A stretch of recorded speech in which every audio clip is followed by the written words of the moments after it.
Is Scotland on the way out? It is allkickingoff.com. We've got Article 50 being triggered. The majority of people in Scotland didn't vote to leave the EU. They did, of course, vote against becoming an independent country not that long ago. But now the SNP are saying, we want a referendum on independence. Theresa May's going, So what's going to happen? So what I want to do is have a chat with Angus Robertson. He's the Deputy Leader of the SNP. And over in Westminster, he's the guy who asks the questions to the Prime Minister each week. So I want to ask him about independence, will it work, and what now after Brexit? Now, I should start by saying, of course, you're the Deputy Leader of the Scottish National. Yeah. National, but not nationalist. Yeah, national. Theresa May, if you're watching. She can't even get the name of your party right. Since she's become Prime Minister, she's been very bullish about Scotland, you're leaving, out you come, single market, the rest. Is she becoming a recruiting sergeant for the cause of independence in the SNP? I think she runs a real danger of doing a sort of Thatcher Mark II, of just saying a number of things that over time will reinforce a view in Scotland that she doesn't really get it. At the moment she's trying to find a sort of what she would consider patriotic British, we're all in this together, aren't we thing in relation to Brexit.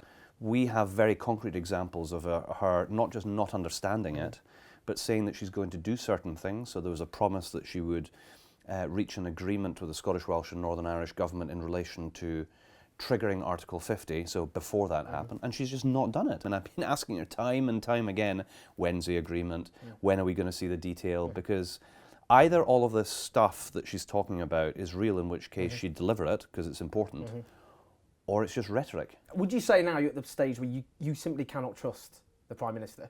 Well, I just find it very difficult to take anything at face value in relation to what she says about Scotland and Scottish governance. I'm sorry, but I've yet to be convinced, and we've got a whole load of reasons to be sceptical.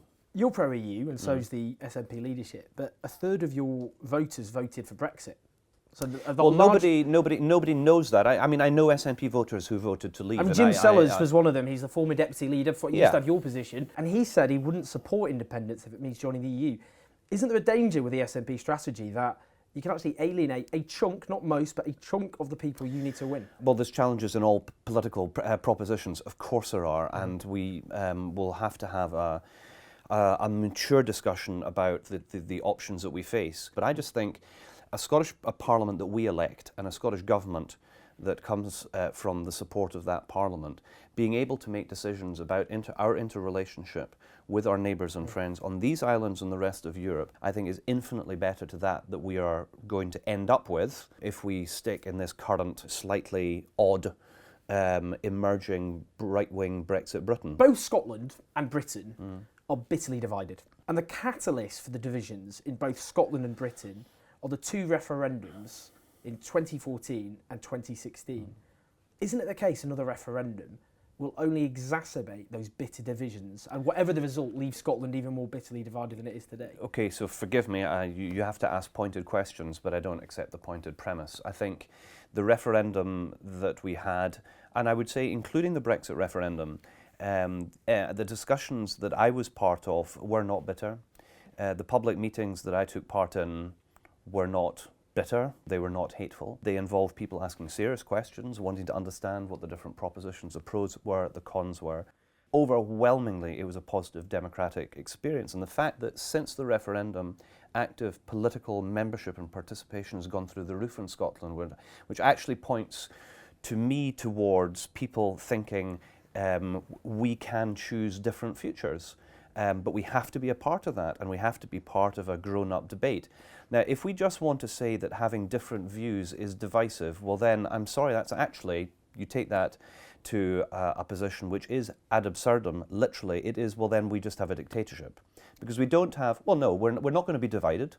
We're going to have one point of view, aren't we? Well, no doubt somebody along the way is going to have to make a decision about what's good, bad or indifferent. Well, we all know that's a total nonsense.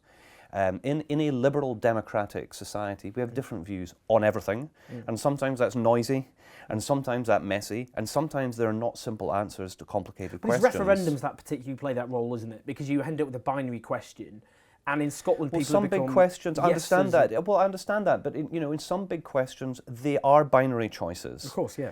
And we shouldn't run away from those binary choices. If things are unresolved, or if things have moved on and we need to have them resolved, we need to have them resolved. And I think there is a precedent that on big constitutional issues that the public should decide the outcome. What are we supposed to do? Just let all this thing happen to us? When 62% of us in Scotland voted to remain, we elected a government with a mandate that the people should be able to have an option, a choice, in relation to the outcome of what comes from this Brexit process. Well, if you've got a mandate and you're involved in democratic politics, then don't run away from a mandate, don't run away from a decision, don't run away from a choice. I respect people who take a different view. I hope people who take a different view think the same about me. And if, through leadership and how we conduct that conversation and that debate, what some people might choose for their own narrow reasons to describe as divisiveness is actually different points of view, with a bit of luck you can persuade people to your side. And if you don't, things don't happen. It's called democracy. I mean, many of the polls, though, suggest that on independence it's a bit of a knife edge. But on the issue of having a referendum, the polling suggests that most people in Scotland don't want one. You know, we can have a debate about, well, this poll said this poll said that. The most recent poll, which asked the question, the way do you want the poll in the next 0 to 2 years, the next 2 to 5 years, the next 5 to 10 years, the next 10 to 20 years, and never. I think it was 20-something, 23, 24% said never, and everybody else said something in between. At the end of negotiations between the UK and the EU, there are going to be a number of months for a decision to be taken on the outcome of the negotiations. That decision will be made in the European Parliament. It will be made by all 27 member states of the European Union. It will be made in the House of Lords by people that nobody's elected. Be made in the House of Commons, which has obviously a non-Scottish majority. Given everybody and their dog seems to be able to have a choice at that stage, why can the people of Scotland not have a choice? If the Prime Minister was confident that the outcome that she is negotiating is going to be so popular, she shouldn't run away from the public. If you get that referendum and you lose it, is that it? Well, look, politics know the game of politics is not a game. No. The undertaking of democratic change is not given up, and I'm never going to turn my back on my beliefs, and I wouldn't encourage people in other parties to do it either. We're holding a referendum because it's right, but I actually think that the proposition of a Scotland with a continuing relationship with Europe and a sovereign state able to determine our own future, when measured against a part of a right-wing Brexit Britain that's doing the exact opposite, there will be a very lively debate about it, but I think we'd win that. Scotland has many great industries, tourism, it's got finance, for example, big potential with renewable energy. Yeah. But isn't it the case that the economic case you presented last time has collapsed because the oil prices have more than halved? With that lack of revenues, you're just going to have to cut and increase taxes. As one of my colleagues cheekily asked the Prime Minister during PMQs only a few weeks ago, that given the collapse of the value of sterling when measured against other currencies, and when viewing the astronomic scale of the UK national debt and deficit, did she not agree that the United Kingdom was in danger of being able to survive as an independent country? Of course not, it's a nonsense. Are we living in a world where our generation has inherited debt and deficit that this government and previous governments have gone into on our behalf? Absolutely. Is everything, when it comes to the financial challenges, both for Scotland or the rest of the UK, ideal? No, they're not. But that is not an argument for doing nothing. And it's also not an argument for saying that it is impossible to be able to make better decisions. You would never ask that question of an Irish politician. You would never ask that question of an Icelandic politician, both of which are countries that recently had financial trouble. So why are you asking it of a Scottish politician? I'm acknowledging, I'm just making a point here, which is we are held to a different standard. Do you think though, because people want to know what will Scotland look like, yes. You know, my parents, my family all live there, what would their future be? Would you rule out significant cuts? Significant cuts to public expenditure. So here's the good thing. So firstly, thanks for the interview, and I think the good thing is we need to keep this dialogue going as the Scottish Government outlines the proposition in the run-up to the next referendum. You're absolutely right. People want assurance and reassurance around economic issues, around financial issues, but also around governance issues and democracy and the values of the kind of Scotland that we want to live in. Is there a magic bullet to this? No. But I do know one thing, is that you will only be able to deliver this if you have the power to deliver it. And the only way we're going to have the power to deliver it is if we get a yes vote and make the decision ourselves rather than leaving it up to Theresa May to make bad decisions on our behalf. And do I think that people in Scotland can make better decisions about our country's future? Yes. Why do I think that? because everybody else does it. A very quick tongue-in-cheek question, perhaps, take it as you will. If London voted for independence to join an independent Scotland, would you support that? Well, I have to declare an interest because, of course, I am a Londoner by birth. I was born in Wimbledon. It's a cheeky question. I wish the people of London well. Incidentally, it's not just London. I've been getting text messages of, I live in, Dorset. Can we please have Scottish citizenship? That's an easier question to answer because I think Scotland's not full. And I think the contribution of people to Scotland from other parts of the world, other parts of Europe, and really importantly, other parts of the UK is very, very significant. And people are welcome. They will continue to be welcome. We have no territorial ambitions for London or any other part of the UK. But what's more, we live in the 21st century. If people want to have a Scottish passport and a passport for the rest of the UK, why not?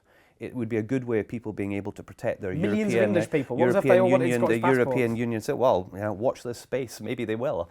But, I go back to values. Yes, it's the Scottish National Party, but we're the Scottish International Party when it comes to our approach to, we want to play a part in the world, stop the world Scotland wants to get on.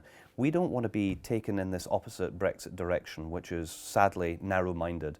And the contribution of people to Scottish life, who are from elsewhere, and really importantly from the rest of the UK, is a serious point.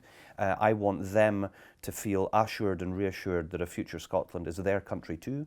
They are very welcome now, they'll continue to be very welcome, and when we have citizenship and when we have our own passports, be delighted for them to have that as well. Bit of a rushed interview, sorry about that. Article 50 did just get triggered today, so it's a busy day, But some interesting stuff. I want to hear what you think. If you live in Scotland, like most of my family do you support independence? My own family were divided last time. I'm sure, again, people in Scotland have very different takes on it, so I want to hear your thoughts. But equally, if you don't live in Scotland, would you support and welcome independence for Scotland? Would you leg it up there? Would you flee Brexit Britain? Or are you completely opposed to the United Kingdom coming to an end? Leave your comments down there as ever. We've got loads of interviews up there, which Adam, who's producer, and he's a great bloke. He's done all this video. So we've got loads of interviews to come. Welcome your suggestions about who we should chat to. Hopefully a bit more time to do that. And as ever, subscribe. I'll see you next time.